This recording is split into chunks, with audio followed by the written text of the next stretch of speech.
Are you tired of the marketing guessing game? Does your website feel more like a digital billboard than a client magnet? If you're nodding along, you're not alone. And it's time to stop the uncertainty and start getting real results. Let's talk about your marketing spend. Are you just shelling out money every month and crossing your fingers? Do you ever wonder what impact your marketing is really having on your revenue? Well, it's time to take the guesswork out of the equation with Rise Up Media. We've been working with them for over a year, and the feedback from our fellow members has been fantastic. Rise Up Media is here to take your marketing to the next level. They'll even perform a full audit of your online presence, giving you the good, the bad, and even let you in on what your competition is up to that you're missing out on. And the best part, there's no obligation, no catch, no pressure. If you decide to work with them, their contracts are month to month. That's right. No long-term commitments tying you down. So what are you waiting for? To learn more about how Rise Up Media can transform your firms, visit riseupmedia.com/maxlaw, and Rise is spelled with a Z. riseupmedia.com/maxlaw. This is Maximum Lawyer with your host, Tyson Mutrix. So Josh, I'm going to read a quote of yours. I don't know if you know it's a quote of yours, but it's, you should set out to have the type of practice/firm that works for you and your family, not the type of practice/firm you're told you should have or that everyone else has. Yeah. That's. I think that is one of my quotes. I steal a lot from other people, but I think that we live in a very interesting time in the world right now. We live in a very interesting profession that we have, being lawyers, and it gives us the flexibility to do that very thing. Right. And that's been my goal, is to figure out what is it that's best for me, for my family. I do enjoy work, which you do too, and Right. you can get overwhelmed with the billboards and social media posts and bigger. And so I think people fall into that trap of thinking that's what you have to be. My whole thing is you don't have to. Do what's best for you. Yeah. How do you avoid that? Because I'll find myself sometimes, and it's very rare, but I do occasionally find myself, I'll see a verdict. I'm like, what the hell? It's like, I almost fall in the trap, like when's that going to happen to me? But then that's nonsense. Quit talking. But how do you stay out of that mindset? Boy, it's hard, right? I don't know if I'm great at it. I try. What is it? They say thief is the steals joy, or whatever that quote is. No, that's not how it is, but being jealous or something is the thief of joy. But however that quote goes, and I think about that a lot. It's like, just do what's best for you. Try to ignore the outside noise. Be happy for your friends, happy for your peers. There's a quote that a lot of lawyers use here in Georgia, that the rising tide lifts all boats. I don't know if y'all I love that. I love it. I think about that a lot too. It's like, we're all in this together. One person does good, that's good for all of us. Don't be jealous. Be happy. And just don't try to compare yourself to everybody else. Now, where does that come from? Is that something, growing up, that your parents instilled that in you?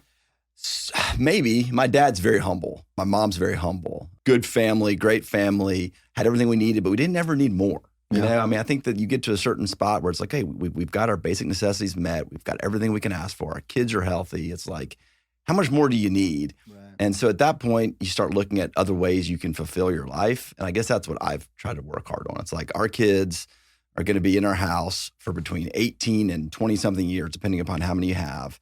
And that's an important time in all of our lives. And I just made the decision that I'm not going to sacrifice those years. Yeah. Why personal injury? Well, I guess I can back it up to why law school.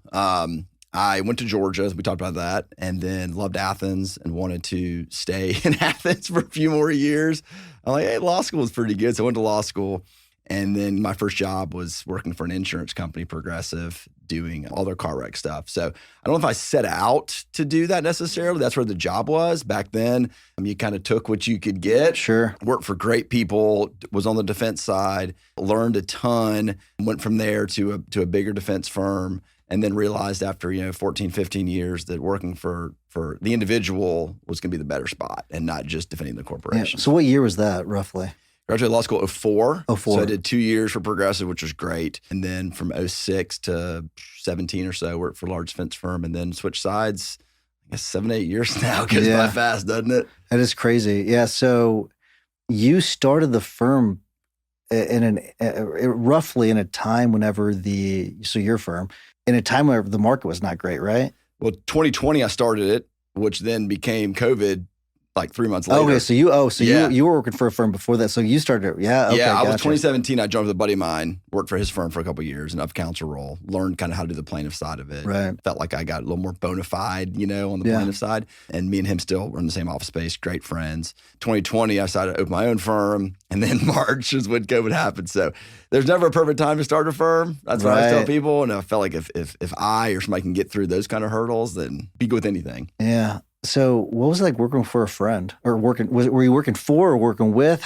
We were working with each other. Yeah. I had my own firm that was up counsel to him. It was great because he had established, solid. I was on his website. That way people associated me with his firm. Like, okay, well, Josh knows what he's doing based on what these firm results are, that kind of stuff. And he just showed me the ropes. Yeah. I felt pretty good about, I can try a case, I can take a deposition, I can do discovery, but there's so much stuff, as you know, on the plaintiff side that they don't really teach you in law school. I mean, there's the business side of it.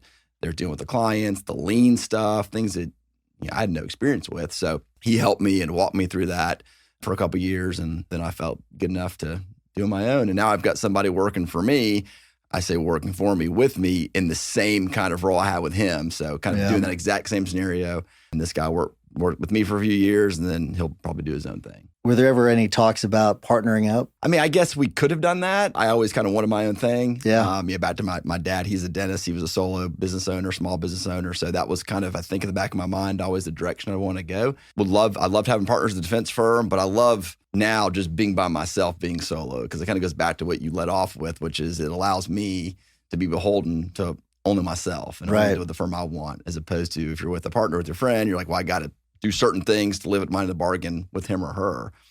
Not that I was worried about that, but as I sit here right now, I'm happy it's just me. So you have the power of hindsight now, but what would your advice be to people, so law students that are thinking about starting a firm right out of law school? I don't think that you can do it right away. I really don't. I think that there are certain tools that have to be learned along the way. I've seen people try and they've been successful. I've seen people start their own firm, go back to working for somebody, and then start their own all over again, which that's good too. I think there's no wrong way to go about it. I just think it's important to have a mentor, have somebody who you can look to say, this is how things are done. Because pricing law is overwhelming and being a business owner is overwhelming. And so if you start doing both right off the jump, that's a lot to digest. If you were to do it over again, would you start on the plaintiff side or on the defense side again? I would do on the defense side. I tell everybody that, if you want to be a personal injury lawyer, trial lawyer, I think, and maybe just because it was my path, that working for the insurance companies first, if you can work for the in-house counsel for them first, what better place to start? My first day, they gave me, all these files, and it's like, they're all worth less than $25,000. They're, soft tissue car wreck cases. You can't mess them up. They're like, go to magistrate court, try these cases, take depositions. They'll settle for between $10,000 and $20,000, and that's it. So you do that for a couple of years, get your experience. And then that next job, I came in with a bunch of trials on my belt, with a bunch of depositions on my belt. And then now I can kind of use what I learned with the insurance companies to my advantage, and how I craft settlement demands, how I make arguments, how I talk to adjusters. I think people need to think long and hard about how they communicate with adjusters. I hear people yelling and screaming and calling names and all this kind of stuff. It's so silly. And it's so silly. And maybe 1 out of 100 adjusters deserve that. But most of them, they're just trying to do a good job. They're trying to get to the end of the claim just like we are. So until they give me some reason not to be kind, I've just found that's the way to go about it. And I think part of that is because I used to represent them. And so I know that guy's a jerk. We ain't going to go about trying to help him resolve this case. If there's a small bridge we've got to, got to pass, like, why are we going to help him?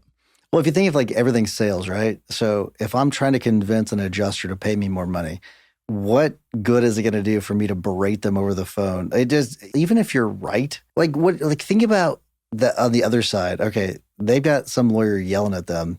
Do you think they're really going to want to pay more money now? No. It's just human nature. It doesn't make any sense. Absolutely not. I mean, what I've started to do, if I feel I'm in that situation and I want to get off my chest, because there is power in getting off your chest, right? I'll tap out an email and I'll just never send it. Sure. And I'll just let it sit there. And then the day goes by, the next day goes by, and that kind of anger has passed. And now we get our eye back on what the goal is, which is get the case resolved for our clients, right? I always tell people that on the plaintiff side, I think that we underestimate the value to the insurance company of a settlement release. Sure. They want that too, right? Absolutely. They do. And so how do we kind of accomplish this mutual goal where our clients want the case settled? The insurance companies want it settled. So let's work together if we can to get there, not being so antagonistic. And I think I learned that from, all my years on the defense side. So I'm a little surprised that you said you'd go back and work for the defense side. And the reason why is because, and maybe this is colored by my experience where I did get to work for an insurance company before I was a lawyer. So I understand the inner workings of State Farm, which was great.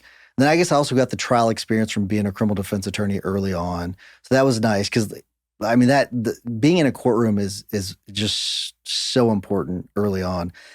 But the problem I've seen is when we've tried to hire former insurance defense lawyers, like rewiring their brain is almost impossible sometimes, where like they get in that mindset where nothing is a case. And so how did you get past that? We call them true believers, right? Yes. They drink the Kool-Aid. And there's plaintiffs lawyers like that too, by the way. So I'm not saying just this is defense a lawyers. $1 billion case. Yeah. You got policy limits 25,000 is what that case is. Some people can't be, right? Yep. And I think that's just that person for whatever reason is just designed for that job, and that's great. I mean, the insurance industry, they needs those good advocates as well. So I think you have to just identify the ones that the person who's worked for me, Derek Cooper, his background is identical to mine, coming from the defense lawyer world. And he just realized after a certain point in his career that he wanted to make the move and start doing plaintiffs work. And it took him, he's 6-9 months in, and you can just see each day is kind of the lights flickering on a little bit more. He's thinking about it in a way, oh yeah, that makes sense. So it's kind of cool when that moment comes. The other thing I'd say about working for the insurance companies, working for bigger firms, are just the people who you're exposed to, right? I mean, I work firm with 100 plus people. Sure. And so now I've got that many more contacts, that many more stories from back in the day. Oh, remember that case? I've found, at least in Georgia, most of the plaintiff's offices are smaller. And so the people who you work with are just a smaller pool. Sure. So my network is just by definition bigger, which is helping now in referrals and those kind of things. And again, it's like going to Braves games with folks from 15 years ago. I always say remember when is kind of a fun conversation. Some people say that's like, sorry, conversation. Remember when? I disagree. Yeah. I love it. Remember that case back then? It's fun. It's fun to me. No, I mean, I agree. So I think that's an interesting perspective. I think that is important because you do then build those relationships where it might help you get cases done now that otherwise you might not be able to. For sure. I think it gives me a little more credibility with the defense lawyers I'm working with. I'm like, look, I did your job for a long time. I understand how you're looking at this case. I would be too if I were you, but here's the other perspective. Okay. And then also I think it gives me some credibility with cases. If I'm going to take the case, they know that it's a case, right? It's not frivolous. It's not, something like that. It's not, nothing there. So I think that I can kind of use that to my advantage as well. Insurance company adjuster, I tell them, look, I used to defend these cases. I know exactly how your evaluation letter was written from your defense lawyer. Here's what he's not considering. Interesting. Okay. I mean, listen, I don't know if I'm convinced yet, but I'm leaning. How much time we got? Yeah. I'm sort of understanding the perspective more. So I think that makes sense. But I do think I agree with you though about it's, could you do it? Could you start out of law school? Yeah. But there's just so much if we just kind of take each component, like you got the legal side of things, you've got the business side of things, there's so much just within those components that just starting right out it's such a hard thing to do. I have a friend who is very good at business. He's very good at marketing. He's very good at being a lawyer, probably a lot like you. Those people are hard to find, right? Like I call that kind of a unicorn type of an ability. And so you're not going to know which of those three or all of those three you're good at until you've kind of done it. And so, I always thought give yourself a little time to figure out who you are. I have friends that love the business side. They don't want to touch a case. They don't want to touch anything else, but they will run the law firm all day long. I have other friends, they just want to litigate the case. They want to try the case. Don't let them look at a profit and loss statement. They won't know what they're looking at. No. So you have to figure out how to bring those characteristics together. And if it's a partnership or whatever it might be, I think that's the key to making a successful firm. Yeah, a lot of law firm owners that have been doing this for several decades probably don't even know what the main financial statements are. That's right. So that's I think that used to work. I think you used to be able to you throw out a shingle and hang your shingle and you do really, really well. But there does seem to be this trend towards these larger firms that are coming in, throwing a bunch of money into the market. And it's it is going to make it harder for some firms to compete, I think. I think so. You got private equity that's throwing money out there. You've got just these firms, as you said, they're just combining with one another. I mean, Atlanta is one of the most competitive personal injury market in the country. You start looking at what Google charges for different keywords. Right. Like, how do you keep up? So, my approach is like, we'll use Morgan & Morgan as an example. Like, there's no way I can keep up with them. So why try? And so I think as the law firm owner, you have to realize and figure out, like, where do you fit? I call it the ecosystem. Where is it that you fit? And then just kind of stay in that lane, find that sandbox, play in that one, and don't say, I'm going to compete with Morgan & Morgan for keywords on Google, because you're just fighting an uphill battle. So have they been in your market your entire career? When I started doing defense work, they were just coming in from Florida, they're an Orlando firm. And so they started coming in Atlanta. I mean, ever since then, now they're, I don't know how many offices they have in Georgia, but, a lot. Sure. And so, we've seen that shift of other firms kind of following national type firms. And so it just increases competition, which is good. But I'm selling my clients on something very different than what Morgan & Morgan's selling their clients. Well, so does it increase competition in the market as a whole? I think, yeah. But because what we've seen is we've actually noticed since Morgan & Morgan came into St. Louis is our number of calls have decreased, but our number of cases have gone up and our conversion rate has gone up, where I think they're picking off different cases that we wouldn't normally take. And so I think that's part of it. I think you're absolutely right. Yeah. And I think I would agree with everything you just said. Yeah, they're going for different stuff. I mean, the volume, they're going for any call, anything that comes in the door. That's not you, that's not me. Right. And so, you just got to figure out what it is that you want. And I think that the way they do it is it's really brilliant. They've got one of the greatest trial lawyers ever, right? And Keith Mitnick. And I think that's smart. A lot of the volume firms don't have something like that, but Morgan & Morgan has figured out that is a really important part of the puzzle. Mm-hmm. Whereas a lot of the other firms, I won't mention any of their names, but their volume firms, they don't have that trial lawyer that's going to then go and take the case into trial and beat the insurance company over the head. They just don't. Yeah, that's right. They get good lawyers over there, no question. Yeah. So talk about that part of the business, because trying cases and getting those results is really, really important. So how do you balance running a firm with making sure that you have that part of it too? You have to, right? I mean, like when these insurance companies are evaluating your ability to pursue the case, they've got to see your past results, sure. Right? I mean, you're never going to get the reasonable amount of a settlement number if they don't think you can take it all the way.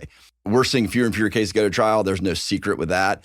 But what we look at as is not necessarily how many cases are going to trial, but how many cases are we building up to where if the number wasn't the right offer, is ready. I mean, I saw a case last week and the stack of depositions were this high, and they knew that if they didn't pay it, like everything was ready to go. So I kind of look at it that way. Like they look at my background, they know I've tried cases, that's on my website. That's what's important to me. That's what I tell young lawyers is you've got to just show them you can do it.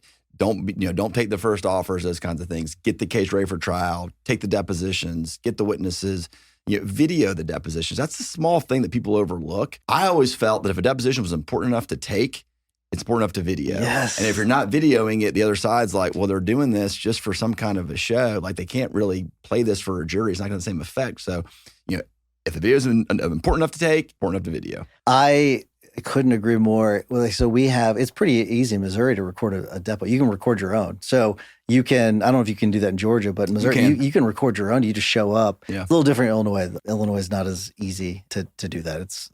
We don't have the same rules, but Missouri, like you can literally just go and set up the mic, your camera, use a phone if you wanted to, and boom. For some depots, I've actually just set up a tripod with my phone and have a mic, and it does a wonderful job. Mm-hmm. It really does. And the bigger ones will hire a company, but you're 100% right. Where the insurance companies do it without the video for the most part because it doesn't matter as much to them. They're just doing it to go through the motions to bill. Yeah. But we can actually use that testimony and play it to a jury.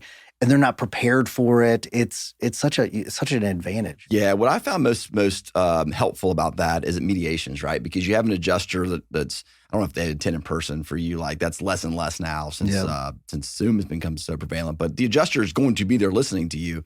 And as much as I think defense attorneys do a good job, I don't always trust that they give the perfect information to the adjuster. They don't. And so I feel like it's my responsibility to make sure the adjuster understands. And so what better way to do that than at mediation to play a 15-second clip? That's it, right? Yeah. Like whatever the evidence is from the corporate rep or from a witness that just seals the case, I can very easily just click it.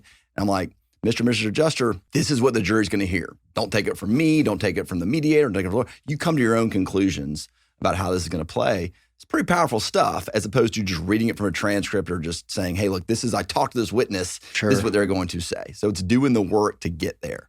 Yeah, I agree. I'm going to shift gears because I'm sure that the non-injury lawyers don't want to hear us talking about injury stuff all day. But from a marketing standpoint, and a networking tool for you, I think, that may set you apart from other people in your market is your podcast. It's Sports and Torts, which is it's such a wonderful name, and it's where you'll have a guest on. They'll talk a little bit about the legal mumbo jumbo, and then you'll talk about sports. So. Tell me about that. How'd that originate? I think it came from you, actually, in some roundabout way. Okay, I mean, we can probably play the 7 degrees of Kevin Bacon separation, but Stephen Levkoff, who's a mutual friend of ours, who I've known forever, he had a podcast. And I'm like, that's pretty cool. And I think he might have gotten that from you. So if that's the case, thank you, because that was a driving factor.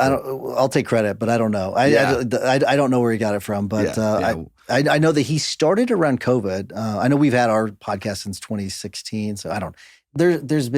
He probably got the podcast from, there's been a billion podcasts. Well, you're in front of me. I'm giving credit to you. There we go. So I'm a big Braves fan, big Georgia Bulldogs fan. 2021, they both were making big runs to the World Series and National Championship. And I just had this like burning desire to talk about it. Not anybody cares what I think, but like I just needed to do it. So I'd get on, get my phone and be like, Game 6, this person's pitching, whatever. I really enjoyed it. People seemed to like it. Then that came to an end. I'm like, well, what can I talk about now? Like there's an itch that I had scratched that I needed to continue scratching. And I'm like, how do I do it to where there's a work angle where it actually makes some business sense, right? And so I'm like, how can I marry those two? And so that's kind of how it came up with. I asked 5 friends. I said, look, I'm going to buy the equipment. If you can commit an hour to sit down and we're going to do like 30 minutes of your practice, we're going to do 30 minutes of kind of your hobbies, your sports interests. Let's see how it goes. Like, sure, man, let's do it. And so I did 5 and people seem to like it. And, 4 years later, here we are. And it's just a lot of fun. I mean, I just love doing exactly what we're doing right now. Is it like a weekly segment? Is it a monthly segment? How often are you doing it? Weekly. I'm not as smart as you to try to batch these Well, you can't with sports though, because it's so topical. It's topical, yeah. So I do once a week. And, it's this week, Tuesday at 3:30 at my office and whatever it is. And they come over and we usually pour a drink or whatever and just kind of have a conversation. And so, I take off between like end of May and August for the summer. Other than that, though, I've been pretty good about, every week for the last however many years getting episodes out. Have you been able to do that? Because that's not the easiest thing. It was whenever it was me and Jim, it was nice because it was like having a running partner, you both got to show up. So how are you able to do that by yourself? Made it a priority, like everything else. We can fit time in for things we want to do. Period. Hard stop. Right. And so I just told myself like, this is going to be a priority as long as you still enjoy it. Right. And as long as people still listen. So I haven't checked like my metrics to see, who's listening or how much, but I know people are talking about it because when I see people, that's always the first thing that's brought up. So it's a great conversation. It's a great break from the week. I mean, I feel like it's a good like hour to just hang out with somebody, strengthen a relationship, meet somebody new. The cool thing now is that people are reaching out to me to want to come on as a guest, which is awesome on several fronts. Most importantly, I don't have to go chase people down. Yeah, absolutely. So it's like, hell yes, come on, let's do it. And then I meet new people and they introduce me to people. And so it's been a really good thing. I can't stress to you how easy it used to be able to get in 2016 when we started to get a guest. It was super easy. And now it's just different. I wouldn't say I would say it's more difficult for a variety of reasons. One, many people think that they're being potentially scammed, but that they're being invited onto some random especially if like they're outside the legal industry, they've never heard of Maximum Lawyer. Yeah. They're like, who are these people? So it's sometimes we'll reach out in multiple channels, but they just don't, they just don't think that that this is legit or something. Yeah. But you've got many people that want to be paid and I don't know if you've encountered this yet, but you've got people that'll reach out to want to be on, but those are usually, not always, I'm saying, make sure I'm very clear about this, not always. Those are usually the worst episodes where they just want to come on and sell something, where we've just like not aired them. Like, just like, okay, you came on with an angle just to try to push your own stuff as opposed to adding any value at all. So that part, but it used to be like you'd send an email and, oh yeah, sure, I'll be on your podcast. You nailed it. I used to get, and I still do get excited when some random company or random person reach out, they make you feel really good. We've seen your podcast, we've listened to it, you're an industry leader, blah, blah, blah, blah, blah. They haven't listened to it, but whatever. No, so with that, what they'll do is, this is just sort of inside baseball. They'll pull one sentence from one episode, and then you'll get them on the show, and it's very clear they've never listened to the show. That's it. Yeah, no, that's totally it. Yeah. So I'd fall for it, right? Like they got me in the hook. I'm like, oh, they've struck my ego. Those episodes are the worst because there's no cohesion with the person. They've got their own angle. I had one where, the guy like was late and he canceled. I'm like, dude, you reached out to me. Like, so I've kind of gone a different direction with that. And it's people that can be in person, can be with me, can have the hour. I will do it over Zoom, but that's like last resort. Like I think doing this is so much better if you can. And so most of my guests are local Atlanta people. I mean, it's become mostly lawyers in Atlanta because that's who's there, that's who's close by, that's who can get to me, that's who's listening. And it's been a lot of fun. Yeah, I mean, what is it? Like 70% of communication is nonverbal, and that's why we went to this more like in person. Not all of our episodes are in person now, but I mean, I don't know, 90% of them on the Tuesday episodes are in person. So you get this back and forth. We went to that more longer format where we can talk as long as we really want to. And so if we dive into a topic, we can just keep going on it. But what I did find was like we've got usually when it's like a Zoom sort of a setup or Riverside is what we recorded. You are limited by time. You can only get to so much. You can't really dive deep into things. That part's challenging. I love the back end. That's why I flew to Atlanta. I'm about to say I'm super impressed with you to fly to Atlanta to do this because I think it's just so, and it allows such a more free flow of conversation. I mean, my hardest thing is limiting it to, I say 45 minutes to an hour. I mean, I want to keep going. Sure, yeah. I want to keep going, but they say, and you probably know this, 44 minutes is like the maximum time because it's like the average commute to work is 22 minutes, time home is 22 minutes, and people can knock out an episode. Right, yeah. I always felt like 20 minutes by the time you say, hey, what's up, how you doing? Like, that's gone. It's gone. It's gone. Time, yeah. You go over an hour, people are like, I don't think I'm going to invest myself in this podcast. Yeah, there's a couple of episodes where Jim and I, we asked one question and the person talked a lot. So it was like, we try to keep them right around 30 to 35 minutes at the time. You couldn't go deep on anything. It was like, wow, that's gone in no time. Tough spot for you to be in too, right? Really is. You don't want to interrupt the person. By the same token, in your mind, you're like, okay, time's ticking. Like we want to get to something else. Totally. So from a marketing standpoint, has it been effective? I mean, you've gotten attention from it. Has it led? Can you connect the dots between the work you've done and then the clients? I think that if I were to say, where did this case come from? I could connect a dot and say, that's because this person's on my podcast. Our relationship is a little stronger now. He or she trusts me with this referral. I think I can do that. Right. Probably several times over. Can I say some random person heard the podcast and was like, oh, I think I'm going to hire Josh? Probably not. But what I think is even more powerful is like people in Tennessee or South Carolina that have reached out to me. Now I've got connections in those states, which can be even more important. Like when they have a client that's driving through Georgia to the beach, getting a wreck, like they're going to call me now. Yeah. And so I think that is pretty good. People can believe this or they can't. I can't control that, but the monetary result of the podcast is just an added bonus. Sure. Right? Like I don't look at it as how can I monetize this? I look at it as what a great way to spend an hour this week, Yeah. And that's just true. So I do believe it because part of the reason why we changed the format is because I wanted to this is what I wanted to do. Like, you know what I mean? Like it wasn't because I thought we'd make more money. We actually probably lose money doing it this way. We could probably make more money with Maximum Lawyer, but we spend the money to do this because I enjoy it a lot more. So I completely get it. Can I ask you a question on that? Of course. Sometimes I worry that it might actually cost me money because people are like, is all this dude doing is podcasting? Yeah. Like, is he still focusing on doing the casework and is he still a trial lawyer or is he just this wannabe podcaster? I think it's almost sometimes maybe backwards. I could be wrong about that. Do you ever worry about that? I do. And that actually, and it may be an unfounded fear, but there's a reason why I don't post a lot on my personal Facebook page about Maximum Lawyer. And because I know that we get a lot of clients through Facebook.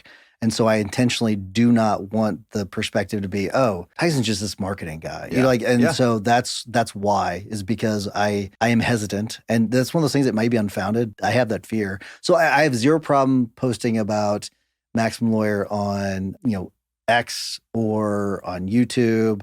But when it comes to like Instagram, or actually I don't have any problem posting on TikTok either, because I feel like TikTok is so different And it's funny, I don't ever get on TikTok, but we post on TikTok. Yeah.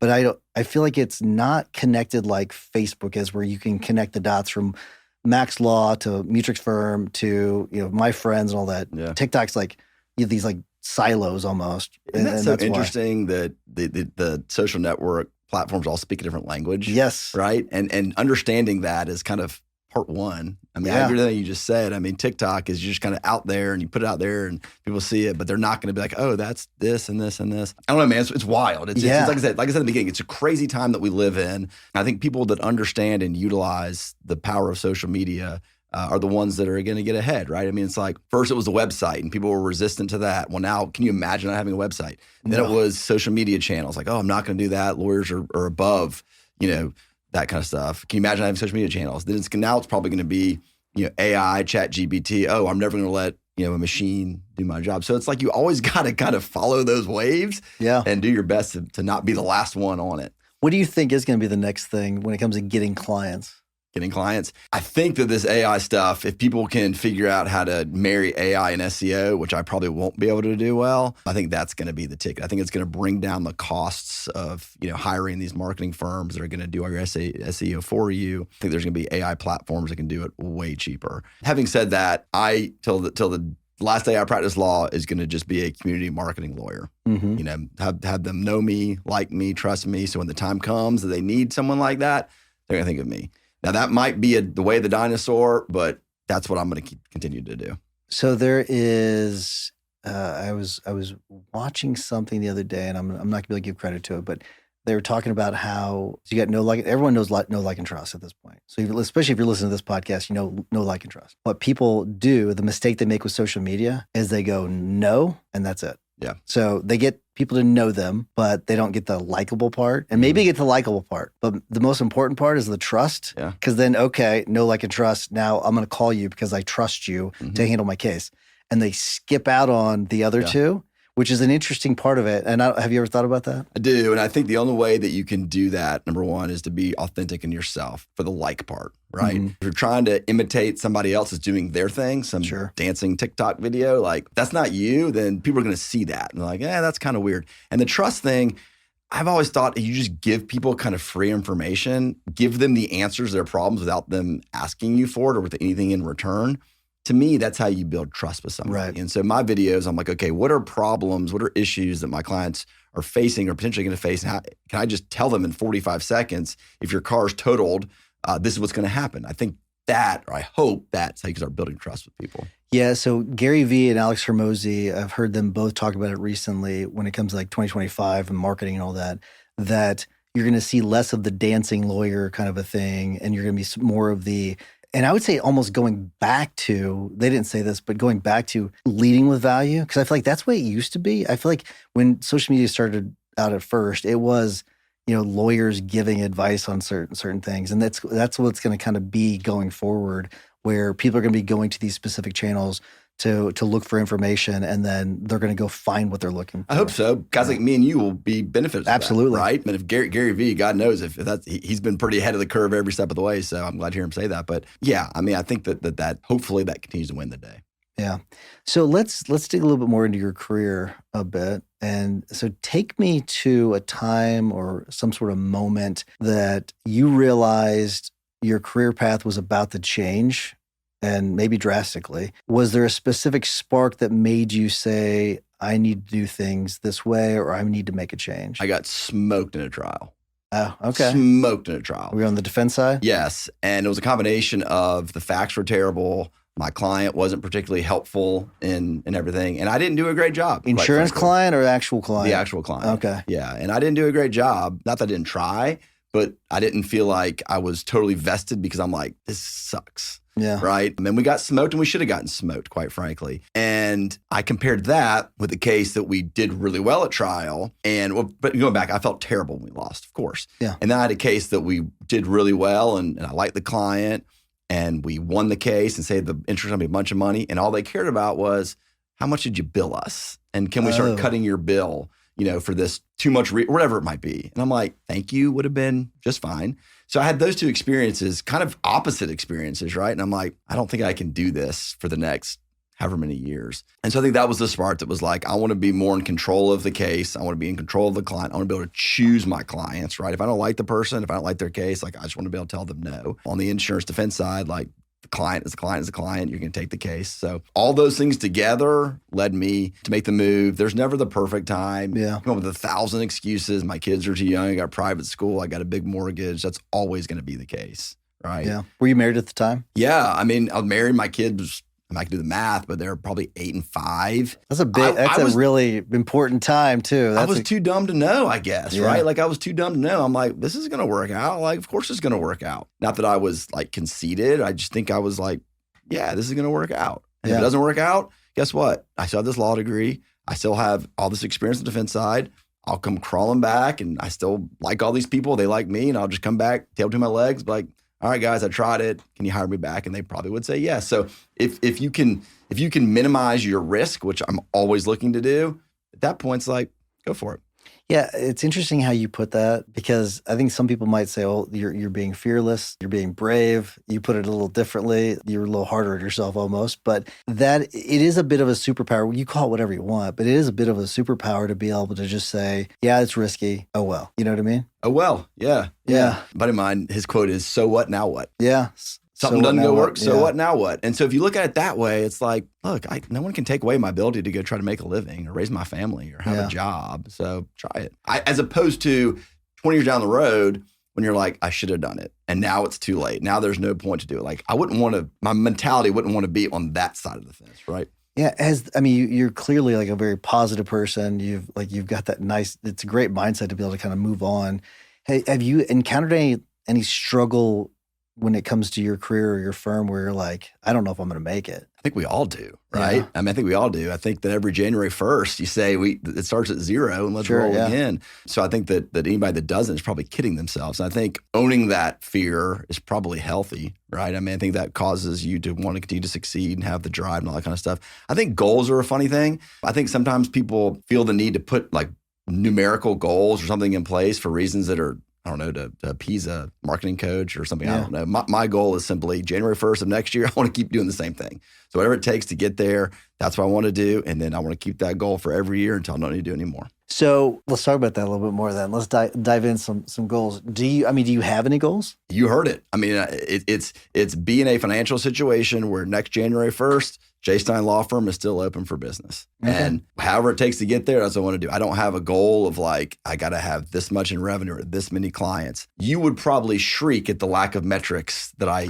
look at or maybe or KPIs, those kinds of things. I never got good at that. And so I'm like, do I have to? Yeah. And the answer probably is I should. But at this point, it's like, I don't want to invest the time to go back and do it, which I realize is wrong. But at least I can understand that and own it. I mean, I don't know if wrong is the way I'd put it. But yeah. So it's I've got my 2 paralegals. I've got, my other folks. I've got this lawyer now that's of counsel in my firm. I'm happy with this setup. And let's just keep clicking off the months. So what I love about you is how happy you are. At least you seem happy. Hopefully you are happy. I love the fact that it's like, you're not saying, hey, there's a way, there's a right way, there's a wrong way. It's like, this is just your way. I think that it's quite a relief. I'll be honest with you. Well, I appreciate that. And I hope that's how I feel. Right. Yeah. And it's hard to try to put out the outside noise and just do it your way. But there's some happiness that comes with that, right? Yeah. God, we're so lucky to be doing what we're doing. I mean, I look at all the jobs out there and the fact that we're fortunate enough to do this one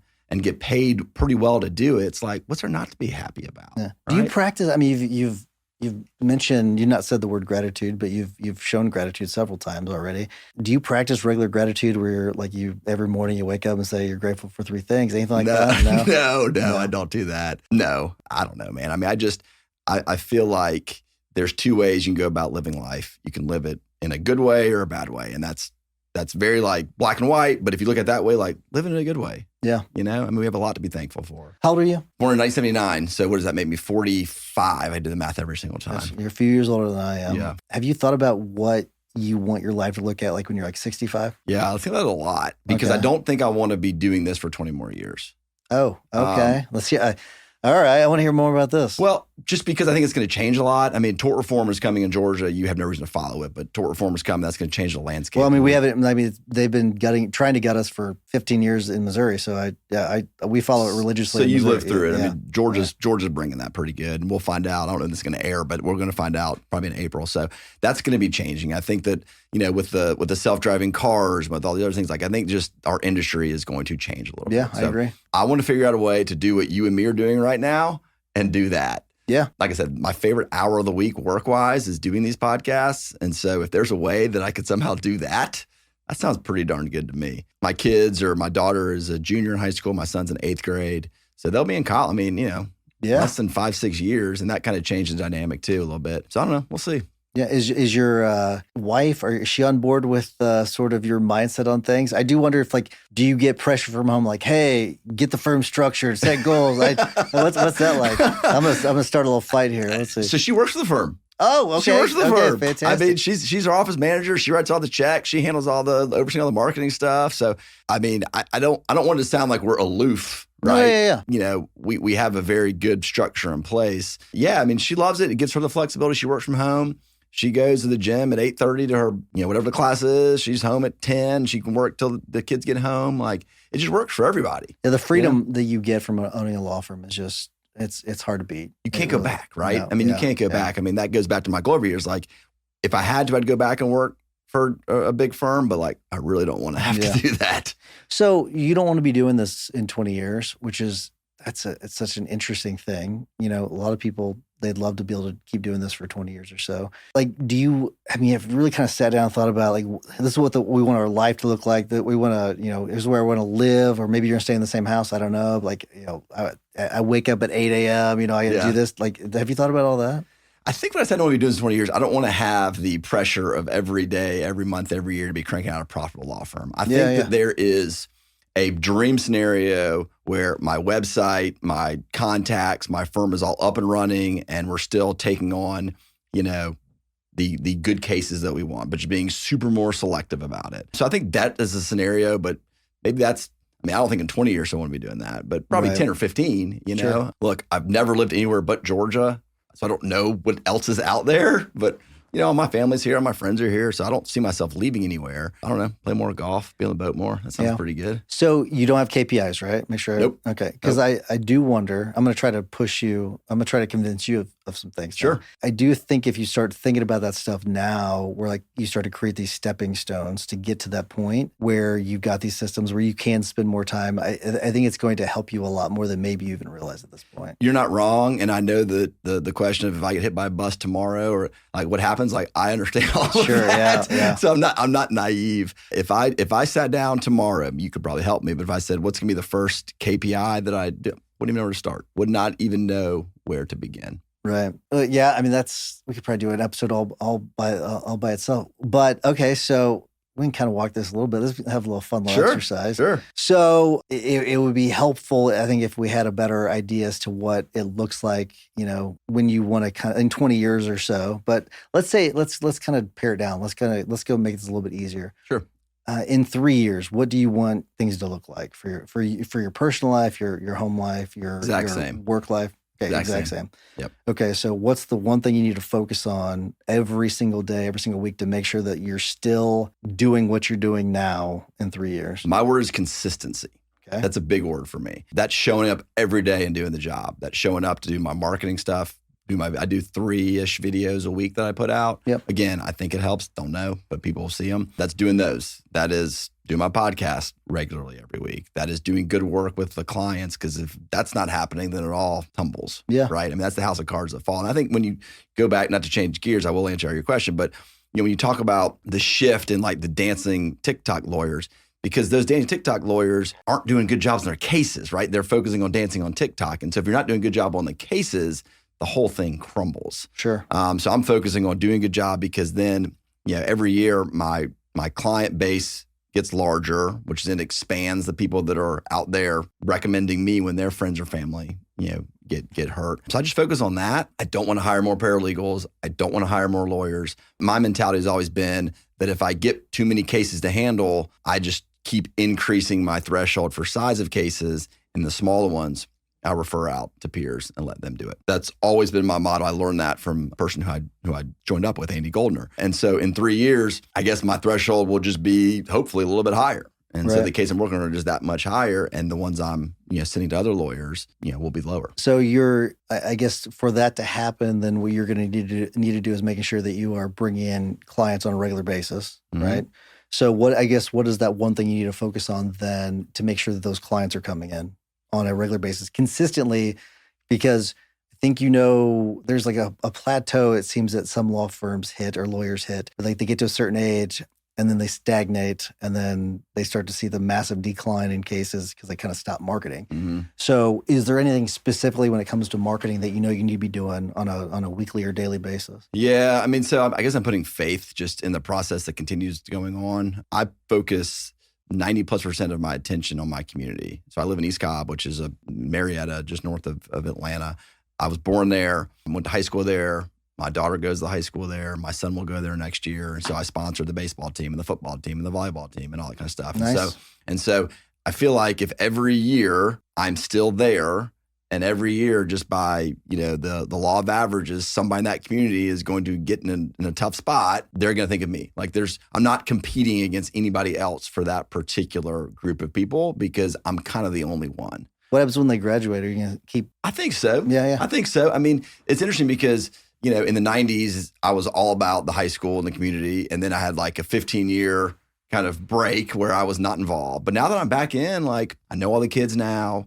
When my youngest son graduates, hopefully the couple, grades below him, I'll start to know them and that'll get me more engaged. But, I feel good about it too. Like I like going to the football game. This might be narcissistic. I like seeing my logo on the scoreboard.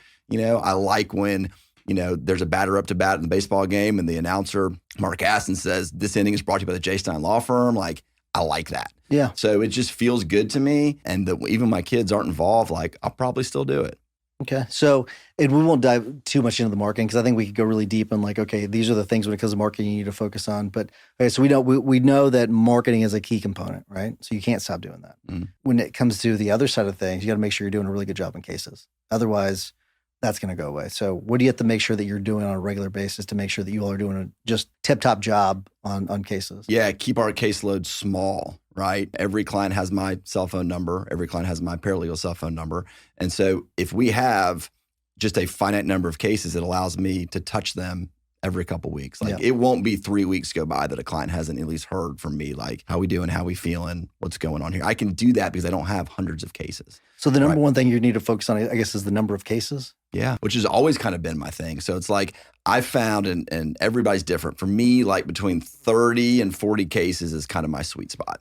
If I get below that, I'm like, I need some cases. If I get above that, I'm like, too much. So if I can continue to elevate that ceiling, or I guess the floor of the kind of cases I'm getting without jeopardizing the number of cases I'm handling, then it should stay about the same. Now, don't look now, but you're starting to develop some KPIs, even if you don't realize it. If I don't write them down, it's not a KPI, right? Yeah. What's going to be interesting though is as the cases get bigger, of course, the time you spend on them gets more. And so 30 cases of one category is different than 30 cases of another. So that 30 probably becomes more like 20. Yeah. And then it becomes more like 10.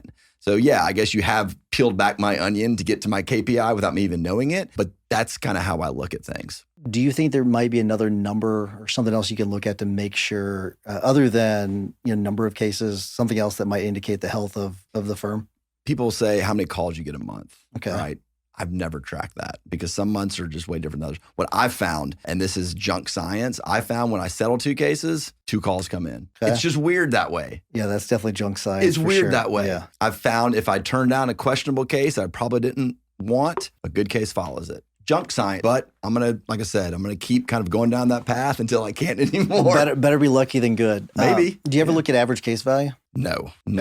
And I know that I should. And that is because I've had a couple like massive outliers on both sides that I think would be kind of skewing it. Yeah, you just have to throw those numbers out. Yeah. If I did that, then I probably could. I mean, so I know the sweet spot of where I think I'm best case value. Okay. Yeah. I think that a case that has between 100,000 in value and $1 million in value is my sweet spot. That's where I think I really do the best job. There's people that $5 million cases, like they're just better than me at it. Yeah. I could do it. I don't have the dozens of multi-million-dollar verdicts behind me that can really pump those up. But the cases of $100,000 and less, like other people that should be doing those too. So I guess you've had another KPI for me. Yeah. Well, I like to us, the most important number is average case value. It really, because we can look, it gives a really good idea, an indicator as to what the things we're doing. If it's, if it starts to go down, okay, why is it going down? Mm-hmm. Is it going up? Okay. Why is it going up? We have a really good indicator as to that. So I think it would be, especially since you've got a certain threshold of cases. Let's say that your average case value is cut in half. Then you're going to have to take on like double the cases. So I could pretty easily go out to my office today and go from 2017 to 2024 and give you that exact answer. You should do it. I've got every year is, okay, this many cases, this is my total revenue. I could do all of that. So I'm happy to do that. That's probably a pretty good exercise. Totally should. Yeah. So the question I have for you then is, we'll get calls on cases. We'll talk to them. We'll go through whatever the process is and decide it's not a case. Yep. I still put that in the same closed file folder. Do you include that in your average case value, or do you throw that out? Okay, so two-part question, because you know how you throw out the highs and lows. So track two numbers. You'll track all of them. The ones that we investigate and we said this is not a case, I don't include that. Mm-hmm. But if we lose like a motion for summary judgment, I'll include that. Yeah. Right. Yeah. Or if you get a verdict and it's 0, I include that. So those ones, yes, I include. The ones where we investigate, I treat that a lot like if you do a micro intake and someone on the front lines says it's not a case, that's how I treat it. It was never a case. Mm-hmm. But if it's something where we put time into, invested into, where we're like, file suit on it, then if we end up getting 0 on it, that's a 0. Yeah. But you throw those out whenever you're talking about the highs and the lows, mm-hmm. right? And so you have to do both, two numbers. Can I make your skin crawl even more? I'd love to. Yes, let's hear it. I don't have any sort of like case management system. I've always wondered, because here's what's funny. 10 years ago, I don't know how that's possible to do. Today with Google and the way they've got Sheets set up, you could build out a case management system without any issue that's connected to Zapier and all these other automations, that you could actually run it from a spreadsheet the way Google is currently sitting. It is fascinating that the developments that they made with Sheets. But I don't know how you are able to do this. Do you have paper files, or how are you able to manage your cases? No paper files. There's no paper in the office. Okay. So the only paper we keep are deposition transcripts, the sealed ones, right? Everything else I get electronically sent. Yep. Dropbox and all the Microsoft tools. Where do you take like notes on cases? We create a Dropbox folder. And Mm-hmm. so I can do it a couple different ways. I can do it on my Surface and I can type it in or draw it in. I could just do an email and put it in. I could do a handwritten note and scan it in. I have one of those Plod AIs. You know that?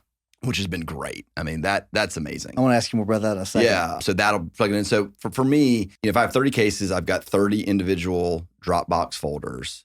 It'd be Jones, Smith, whatever. I do identify the folder by where it came from. So I know this is a case that came from this particular marketing thing, or this came from a referral source. So I do that. But then everything is in that Dropbox folder. And then my wife is really good with Excel. She's really good with all the Microsoft Office stuff. And that's how we keep up with everything.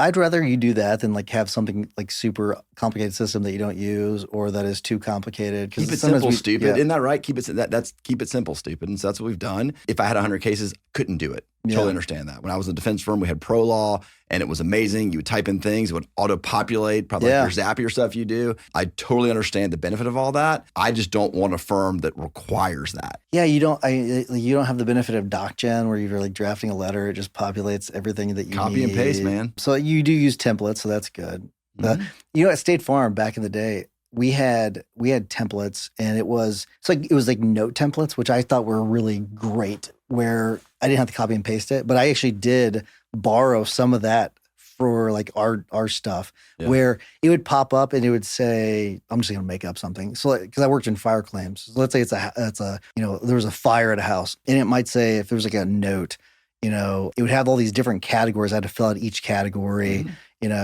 Who I spoke to, what we talked about. And they have like a bunch of yes or no questions. Did you do this? Did you do that?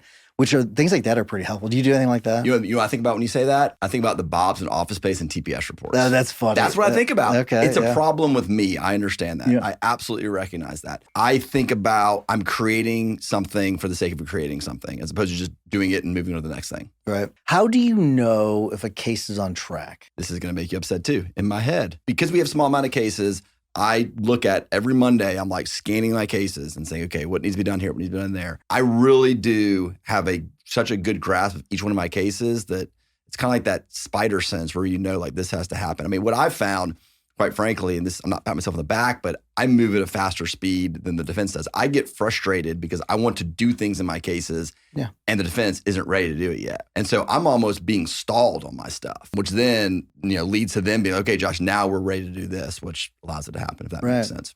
No, I mean, I think that does. And it sounds like you have good balance, or you really do. And it sounds like you don't have too many cases, which is fantastic. That's something where it's a big logjam. Who's on your team? You got your wife, you got an associate. And well, he's of counsel, so he has his own firm. I've got a paralegal, and that's it. How does your paralegal or your wife know what's in your head? I have to tell them. Yeah. I mean, so Melissa is across the hall, and this is what we're doing. Yeah. Here's an email. This is what we're doing, and she's she's to the point where she knows. When you open a case, like the 5 things you have to do. I guess I have written those out. Come to think of it, Like before we hired our first paralegal, I did put a book that's like, this is how we do things. Yeah. But because I haven't hired anybody in however many years, like I haven't had to revisit it, right? So she knows, like, okay, this is how the contract looks via DocuSign. This is health authorization. This is the open records request we send out. This is the letter to the insurance company. This is the letter to the carrier. Like, go down the list. And then this is to get the pictures. This is to get medical records. This is to get medical bills. So like the process is there. She doesn't need me to tell her to do it. The complaints we file, it's like standard car wreck complaints are pretty similar, right? So we've done 1,000 of them. So I mean, copy and paste might make you as well. But like she copy and paste one, but in the other, she looks at the police report. This was September 10th. This was the county. This is the plaintiff. I tweak it for the specific facts of the case. What percentage of your week are you personally dealing with, like returning client phone calls or text messages or emails? I do all that. So what percentage of your week would you say you do that? Again, we don't have a ton of clients, and so we're kind of reaching out to them like the calls I don't like or the texts I don't like, or when it's, hey Josh, what's up with my case? Haven't heard from you in a minute. Like, so you're not doing a lot of that then? So you're more proactive? We're proactive. Okay. Yeah, we're proactive. And as I go back and read my Google reviews, that's what people are. Yeah. We really appreciate Josh's being upfront with us and keeping us up to date and telling us what's going on, our expectations. Like, that's what we pride ourselves on, is that you're not going to be out there for 3 months wondering what in the world's going on in my case. That's what we hear is the number one complaint from all these clients, right? So like, I can easily control that. Text message takes no time. Right. Dictate, we just sent out the request for medical records. Usually takes around 30 days. We'll let you know when we get them. Once they get back, we'll be able to put the demand together. Period. Done. I think what this shows is that there's no right way of doing anything. There's really not. You'll have a lot of people say, well, this is the way. Like, you've got to do these things. Otherwise, you're not doing it the right way. And I really don't think there's any right way. There's not. I mean, I think I could certainly come in. I think we could probably improve some, like, your life a little bit, with some of the things, but that would require technology and all that. But you're happy, your clients are happy, you're getting good results. And if you're on track to hit, your vision for yourself and your family, then there's nothing wrong with that. Yeah. I don't doubt you could come in and do that. Probably wouldn't take you very long. I know in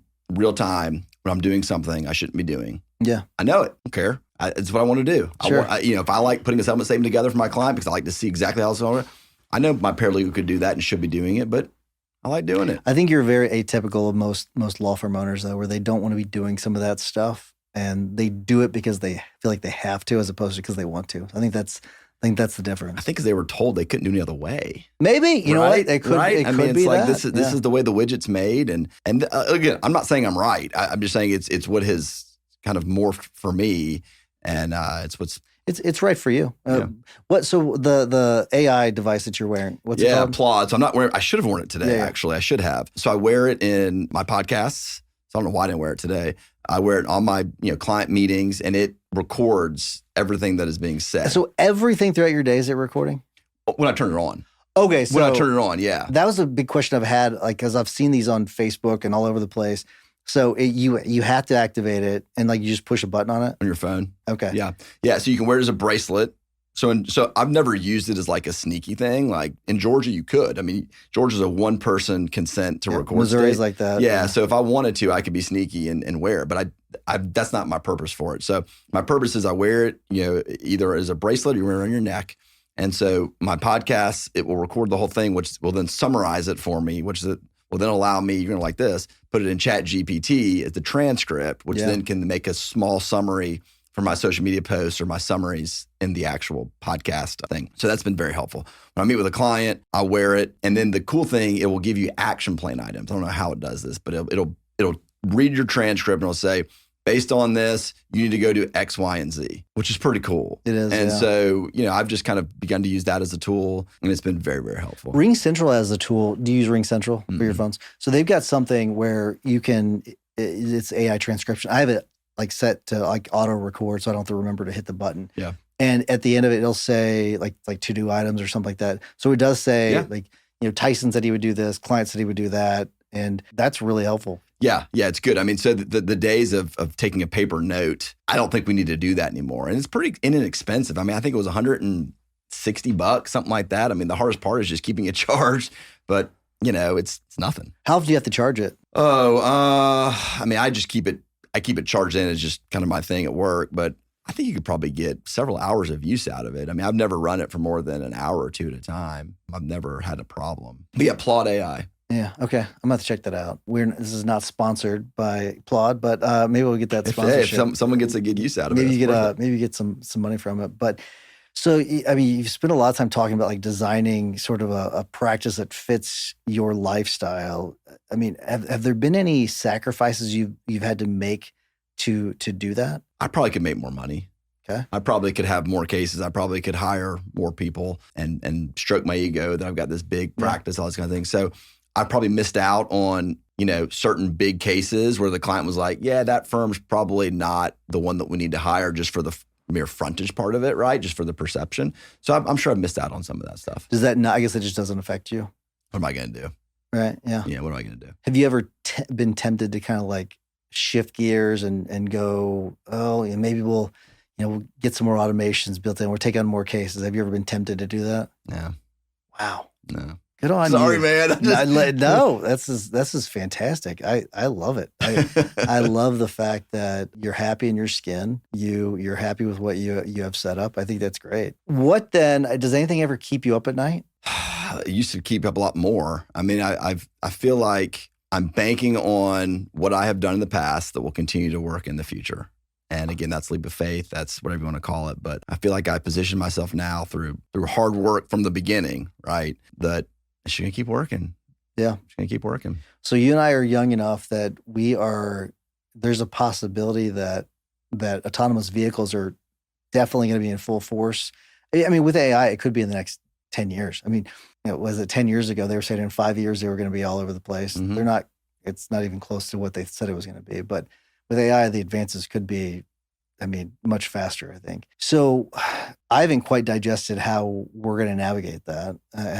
It's a tough thing because other than pivoting to another practice area, I think there are still going to be injury cases, but there's just not going to be enough to feed all the firms that are out there. You're right. So the way that I have thought about protecting myself is by doing what I've done with my overhead in my office. Yeah. And as long as I'm lean and mean and small and don't have, six-figure, obligations coming up however often, I can weather kind of whatever changes have to be made, right? The Morgan's world, they're going to have a hard time. They have that kind of office space and that kind of personnel and that kind of overhead, like that would keep me up at night. And so what I've tried to do is if I keep that low, one of them being my wife, right? Then it's not going to, I can handle a downturn.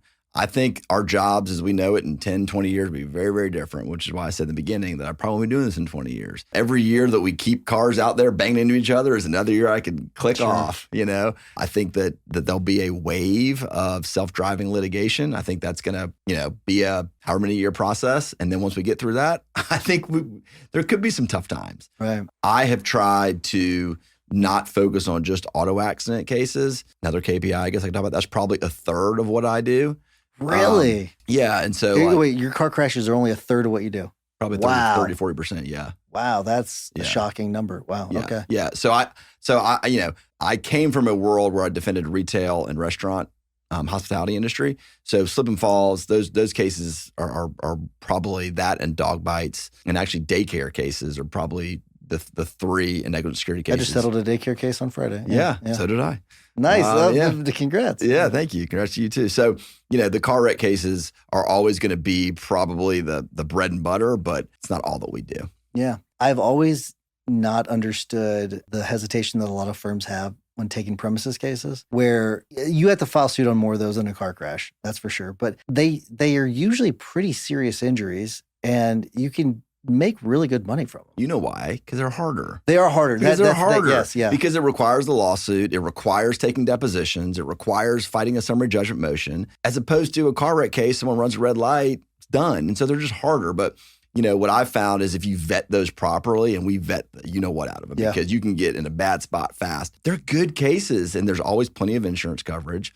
The injuries, if someone falls, they break their leg, like it's a big injury case. You usually get pretty sophisticated defense lawyers. That's what I like about them as well. Like, that's true. You usually get better defense lawyers that understand how to evaluate a case. And that's another thing. Like, my mindset about defense lawyers has shifted completely. Like, I want the good, solid, seasoned. Interesting. As opposed to like fresh out of law school, like deer in headlights. Like, I don't want that. I want the good defense lawyer who's going to understand the cases. Yeah, I think that makes sense, because you have, it sounds like we're talking about legal stuff, but really not. This is a business thing too, because what happens is, you hinted at this before, where you'll have the bad, we'll say less seasoned attorney, giving bad advice to the adjuster, and which then on a case that should settle does not settle until either they get new counsel or you have to try the damn case. Whenever the more experienced attorneys will be like, yeah, this is a good case, just pay it. You need to pay them. That's it. Yeah. And the defense lawyer has the credibility with their client that says, hey, I've been doing this for however long. Like, I've seen everything. This is one you got to pay. And they're like, yeah, that guy knows what he's talking about. Right. Yeah. So what's ahead for you then? You've got the torts and sports and torts and sports and torts. Yeah. Any other? Well, the first thing I'm going to do is invite you to come on my podcast. Deal. I mean, I had an idea when you were talking about it. Not to cut you off, but I want to make sure I give you this idea. Yeah. Where maybe you're already doing this. It may not be a good idea, but like having a lawyer from a town that Georgia's playing. That's it. Is it, you already doing that? So yes and no. Okay. We try. Okay. I have an offshoot called College Football's Last Call, which is we do it just in the fall season. Yeah. And we recap the Georgia game from the week before. We preview the next game, and then we talk about just the college football landscape on the whole. It's like a 30-minute show. Me and two buddies. It's so much fun. And we have started to bring on people, just like you mentioned, like a Florida fan, or I did a back and forth with some lawyers in Texas that we went back and forth, and I was on their podcast talking about Texas. See, that'd be so fun. So when we play Missouri next year, I hate to put you off until next fall, but we'll do it. We'll do it in the fall. That's fair. Yeah. And that's great. I mean, that way you're bringing someone. My whole thing is, like, if you get someone talking about what they're really passionate about, it becomes good content. And like, are they any good at basketball this year? Georgia going to make the dance. So there's a chance we'll play each other in the dance. Yeah, slim chance, but there's a chance. So Mike White, our coach, said yesterday that the SEC this year was the hardest conference in the history of college basketball. I mean, at one point, 4 out of the top 5, I think, or 5 out of the top 6 were SEC teams. I mean, it's I mean, Mizzou, and here's the thing, like Mizzou, I was just talking about Mizzou a few minutes ago, because the previous guest was a Vanderbilt grad, and they started this skid, the 3-game skid that Mizzou's on, where we've lost 3 games in a row. Should have never lost to Vanderbilt, but like, Mizzou, if they would have beaten Vanderbilt, they would have been a top 10 team. Yeah. And then all of a sudden they lose 3 in a row. But it's because you've got the SEC is just, it's murder's row. Yeah. So like, by way of an example, again, we're recording this middle of March. I'm not trying to give away your secrets about time, but no worries at all. The tournament selection committee is a Sunday. And so I'm already thinking in my head, like, okay, who are 2 people that are going to have, connections to their team? And that's what I do the podcast with. So one of my buddies is an Auburn guy. I text him, I'm like, hey, man, Auburn's being #1 seed. We're going to do a podcast next week about this. I'm assuming Georgia gets in. If they don't, we're not doing the podcast type thing. But like, so your idea is what I'm thinking about too. I love it. Okay, so last question for you. I want you to imagine that you were able to send yourself a message back to when you first launched your law firm, okay? The very first day. What would you write And why? I would say something about ignore as much of the outside noise as you can. Stay true to whatever type of firm you want to set up. Know that there are multiple different ways to skin the cat. Figure out the way you want to do it and keep your head down and go to work every single day and stay consistent. Why is that? That's what I've tried to do. And that's what I've tried to do. And I am content and comfortable with where it has brought me to. And so if I'm happy where I am, wouldn't I want to just try to replicate what got there? Now, if I made mistakes, sure. I'm not sitting here to say I've done everything right. I've done more things wrong than right. But I think if you follow those kind of core tenets that I laid out, at least for me, that's where I've found success. Thanks for coming on the show, man. Hey, man, I appreciate it. This was great. Yep. Good conversation. Love it. Thank you so much.